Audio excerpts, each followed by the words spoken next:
இலங்கைக்கு பயணம் செய்துள்ள வங்கதேசம் முதலில் 2 டெஸ்டுகள் கொண்ட தொடரில் விளையாடி 1-0 என தோற்றது. இந்நிலையில் கேப்டன் பொறுப்பிலிருந்து விலகுவதாக அந்த அணியின் கேப்டன் நஜ்முல் ஹுசைன் ஷாண்டோ அறிவித்துள்ளார்.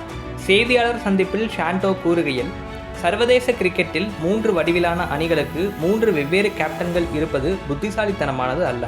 இது உணர்வுபூர்வமான முடிவு என்றோ நான் ஏமாற்றம் அடைந்து விட்டேன் என்றோ யாரும் நினைக்க வேண்டாம் என்றார் ஷாண்டோ. 2024 பிப்ரவரியில் வங்கதேசத்தின் 3 வடிவிலான கிரிக்கெட் அணிகளின் கேப்டனாக ஷாண்டோ அறிவிக்கப்பட்டார். ஆனால் கடந்த ஜனவரியில் T20 கேப்டன் பதவியிலிருந்து ஷாண்டோ விலகினார்.